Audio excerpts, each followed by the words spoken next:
Oh, that's not good.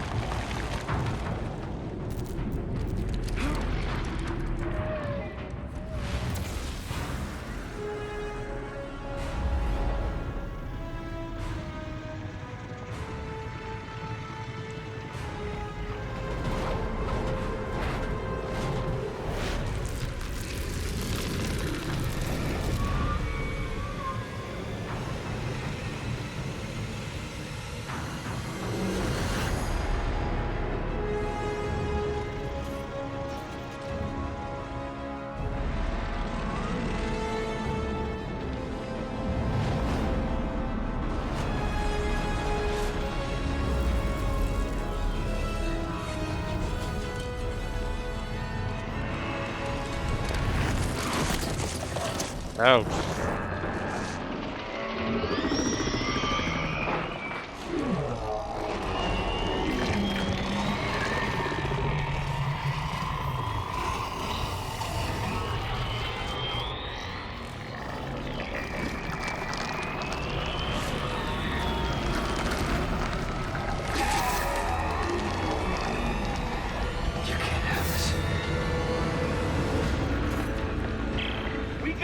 That thing? There's not enough ammo in the world! Then we'll have to make some up. Look, there's markers floating all around me. I can use this DK charging plate and throw them as weapons.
Yeah, weak point doesn't hit. It's pulling you in! Get the tentacles off before it eats you! Son of a bitch!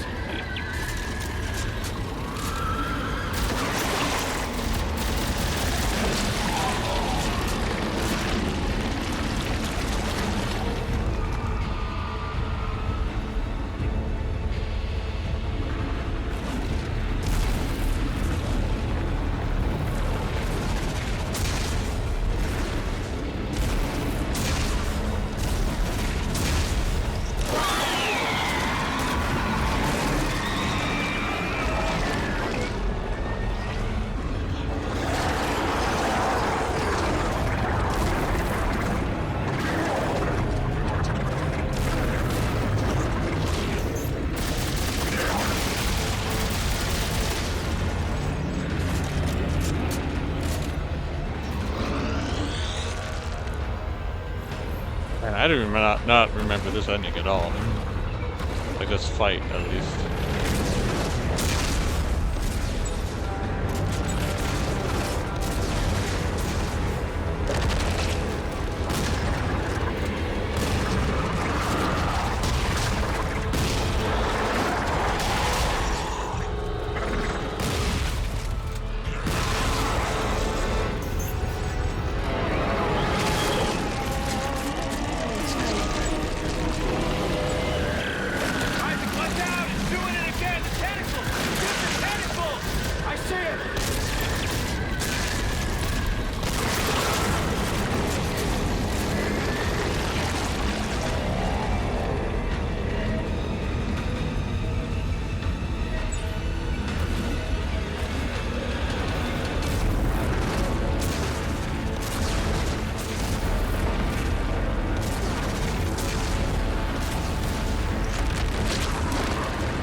That miss.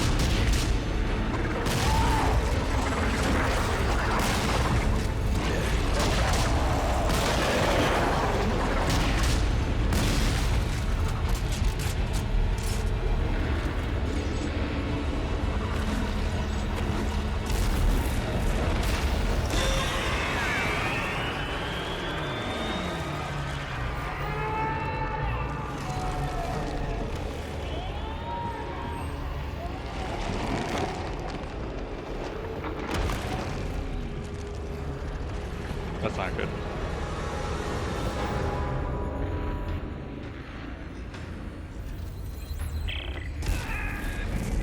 Carver! Carver! Just hang on! I'm gonna have to pull you through.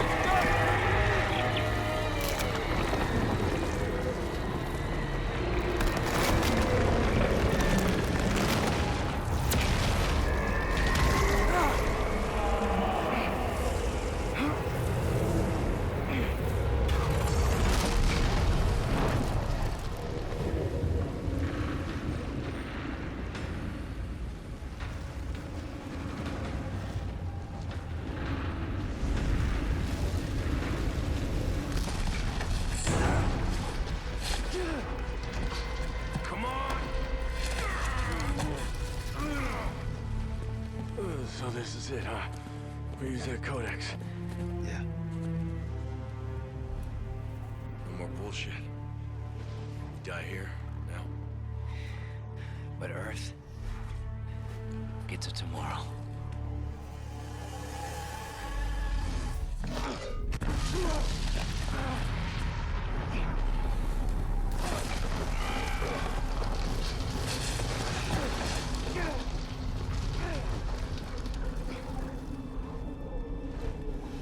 Sorry if you hear the Discord pings.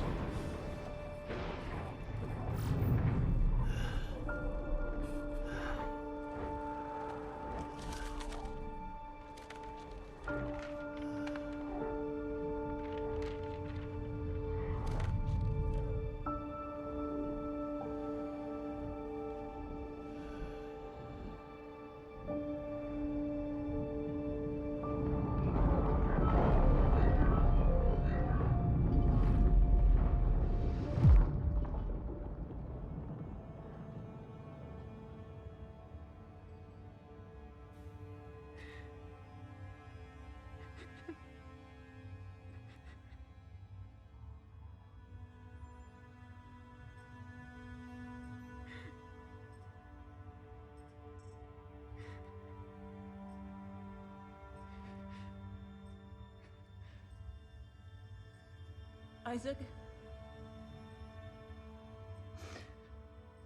Isaac? Are you there? Carver? Isaac? You're gone, aren't you?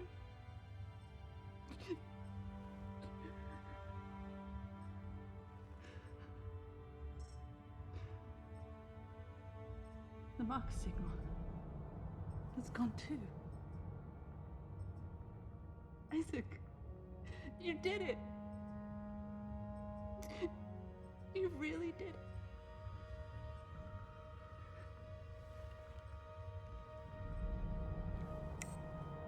Earth space coordinates confirmed. Shock drive enabled. Standing by.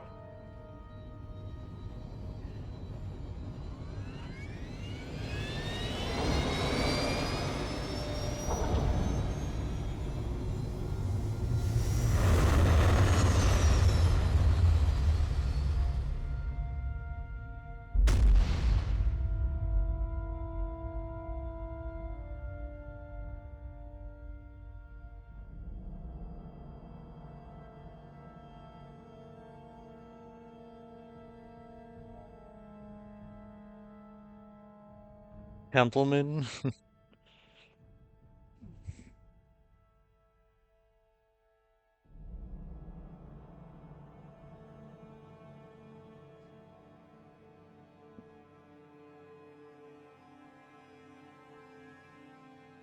That is some cool artwork.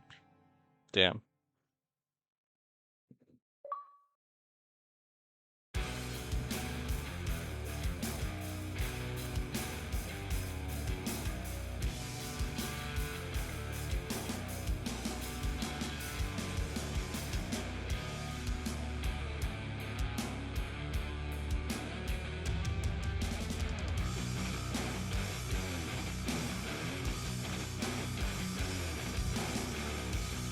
Okay, that's just the show match that we're playing right now.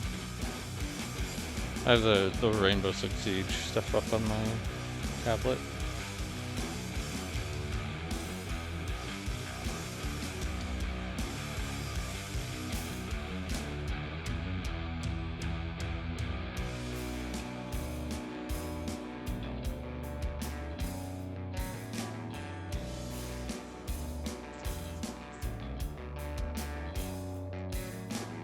Alright, so I do know the DLC, and I don't mind saying this because this is a 10-year-old game. The DLC in this case does continue with Isaac and Carver. They somehow survive. So I know they're not dead.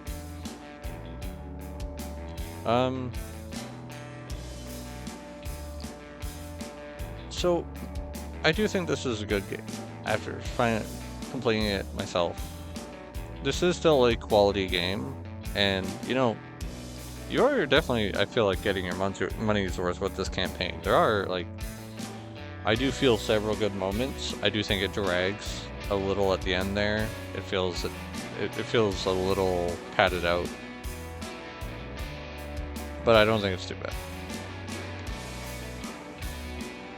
I definitely don't feel that the campaign is as memorable as the second game.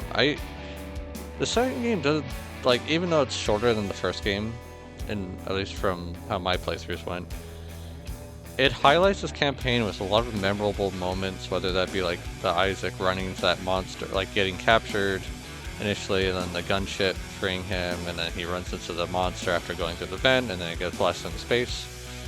You have like the elevator ride up to the to the solar array, and then the space jump back down. Like, it just feels like the game is always mixing it up in some way to keep it fresh, to keep it more interesting. And I never felt like that any section really dragged on or got tiring. To me, kind of the biggest downgrade, I just kind of can't help but feel that, like, fighting the enemies isn't as fun as the second game. Maybe even the first game. The game just doesn't have the same visceral to it, which is, I know, the name of the studio that made this game. But there just isn't, like, the same reaction to, like, it feels like when you shoot them. There's something more, I don't know, especially with, I will say, especially with the human enemies, like, they kind of just tank the shots, as it were. It doesn't feel like you get much reaction out of them, but the, I don't know, the Necromorphs feel like they got a bit of a downgrade in terms of how fun it is to fight them. I am glad that the game is still heavily uses them. Like, it is clear that there's,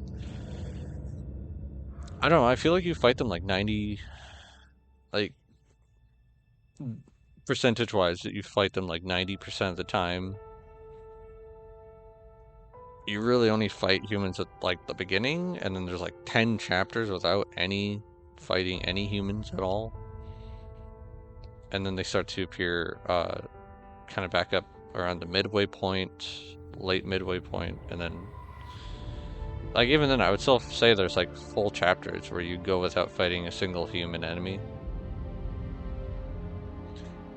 So, I definitely don't think it's, like, bad in that regard. Because definitely, if you don't think the humans are very fun to fight, I agree with you. They're not the funnest enemy to fight. It is kind of interesting that, at least this, like, if you want to know how much health they have left, you can try and get a sneak, like, see their back, which, I don't know, it's kind of fun in that sense, since, like, seeing everyone has that kind of health marker thing. I also really wonder how that works. Like, I don't know, do you hit a certain age and then they just implant that on your body? Is it just a requirement for certain jobs? It's very interesting. I just want to know how it works, because, like, does it actually go into your spine or something? I always thought it was just something to do with your, like, your rig, the suit you wear. And then we also have a pretty big change to there's no longer a store. Instead, you're crafting your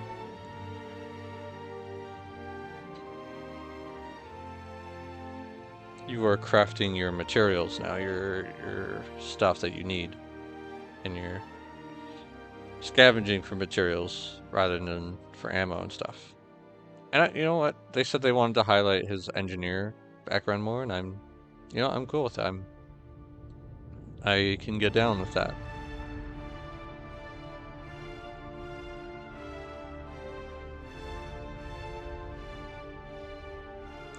I still have root beer left.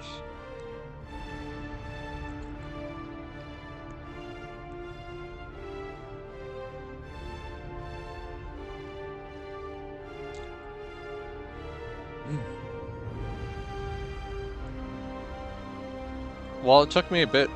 Like, I think at first, the whole gun crafting thing can be a bit intimidating if you're not used to something like it. And even like the way this game presents it, I would say is different than any others I've really experienced. Like, I feel like the only other game that really kind of gets into like gun crafting and stuff, it might not even be like totally comparable, but like I played Dying Light. I never got around to playing the second game, unfortunately. At some point, maybe, but I own it, so I might as well try and play it at some point. And then like Metro Exodus, the most recent one. But I haven't, like, the way this game does it is pretty different. And while it took a bit for me to get around to it, I do think it's pretty fun, especially as you get some of those later chips. And there's a lot of stuff I didn't try out, obviously. I kind of got to that point where it's like, you know what? These are the guns I want to use. The assault rifle, grenade launcher, and the shotgun with the... I'm forgetting the name of it. The sound blaster thing.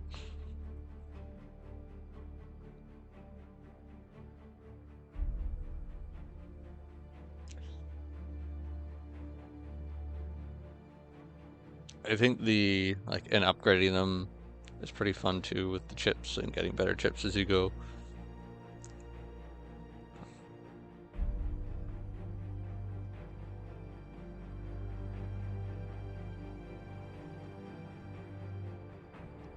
I definitely want to look more into that aspect. I said early on that if they were to remaster or redo this game, they'd probably want to overhaul it more. After playing it myself, I don't think that would be necessary. Because I do feel that this game keeps, like... Would I say it's the least horror-esque of the series? Yes. But I still feel that you're exploring a lot of creepy environments, and there are times where the game still leans into that horror element. I do feel it is the weakest in the series, and that's in its horror element. And definitely that, like, I can't feel that some of the fights feel more generic. They feel a bit more, we're just gonna throw a few waves of enemies at you. Especially in some of the side quest stuff. I was kind of guilty of that. Honestly, my favorite section of this game had to kind of be that first, not the opening, like, first chapter. I do like how the game starts off with the 200 years in the past bit. But once you get into space and you have kind of the number of chapters in the space, that's kind of my favorite section, honestly. Like, man, I would love, like, imagine having, like, imagine Dead Space 1, for example, with the Ishimura. You have that full ship to explore, and then you get to leave that ship and go fly to another ship, right? Like, if you just had a cluster of a few different ships that were there.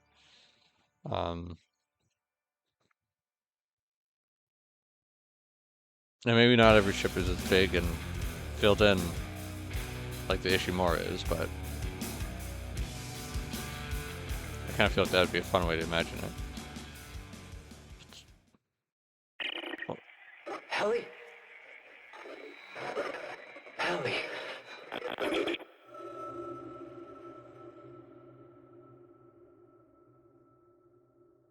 Okay, the game's giving us a little tease.